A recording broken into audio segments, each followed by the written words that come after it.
Derrick Henry has best game of season, thanks Titans fans. Nashville, Tennessee. If Derrick Henry's career with the Tennessee Titans truly is over, the four-time Pro Bowl running back and two-time NFL rushing champ made his finale a day to remember. Henry ran for a season-high 153 yards, reeling off an 18-yard touchdown run and a 69-yarder to set up the clinching score to help the Titans beat their oldest division rival 28-20 and cost the Jacksonville Jaguars a second straight AFC South title.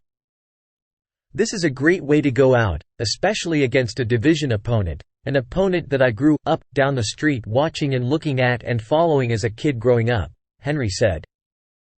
"This is a great way to go out, especially against a division opponent, an opponent that I grew up down the street watching and looking at and following as a kid growing up."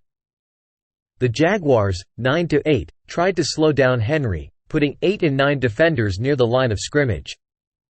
Henry still averaged 8.1 yards per carry against a team he finally admitted his favorite moment came against in December 2018 when he tied the NFL record with his 99-yard touchdown run.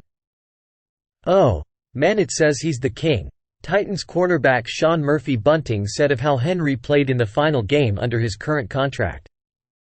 Henry turned 30 on Thursday and finished with his fourth 1,100-yard rushing season. He ran 280 times for 1,167 yards for the Titans, 6-11. On Sunday, Henry added to his lengthy resume. His TD run gave him 12 for the fifth season in his career, making Henry the sixth player to do that, joining LaDainian Tomlinson, Emmitt Smith, Adrian Peterson, Shaun Alexander and Jim Brown. That TD also was the 90th of Henry's career, tying him with Pro Football Hall of Famers Eric Dickerson and Curtis Martin and moving him into 13th on the NFL's career list. Henry became the franchise leader with his 41st 100-yard rushing game, passing Earl Campbell, 40. He passed Alexander for the most rushing yards by a running back out of Alabama.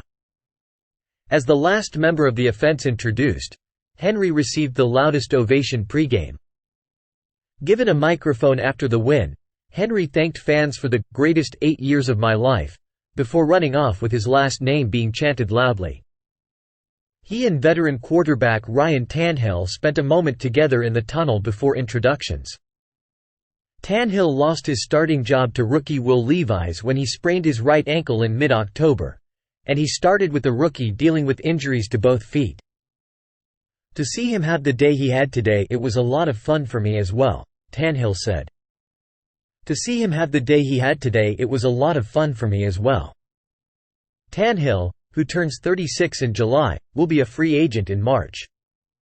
So will Henry unless the Titans sign him to an extension or use the franchise tag on him again. They did that in 2020 and agreed to a 4-year contract just before the deadline that summer. Henry sounds eager to test the market and also prove he's not going to be declining simply because he turned 30 in the business that is the NFL. Henry said he'll talk to some players who have been through free agency, and talk to members of his team after taking a break. He also held open the door to returning to the Titans, with players loving to spend a career with only one franchise. Reaching the AFC Championship game after the 2019 season and blowing a lead in Kansas City still hurts. "I want to bring a Super Bowl here really bad," Henry said. "I want to bring a Super Bowl here really bad." Thanks for watching NY Sports News. Stay tuned for more updates.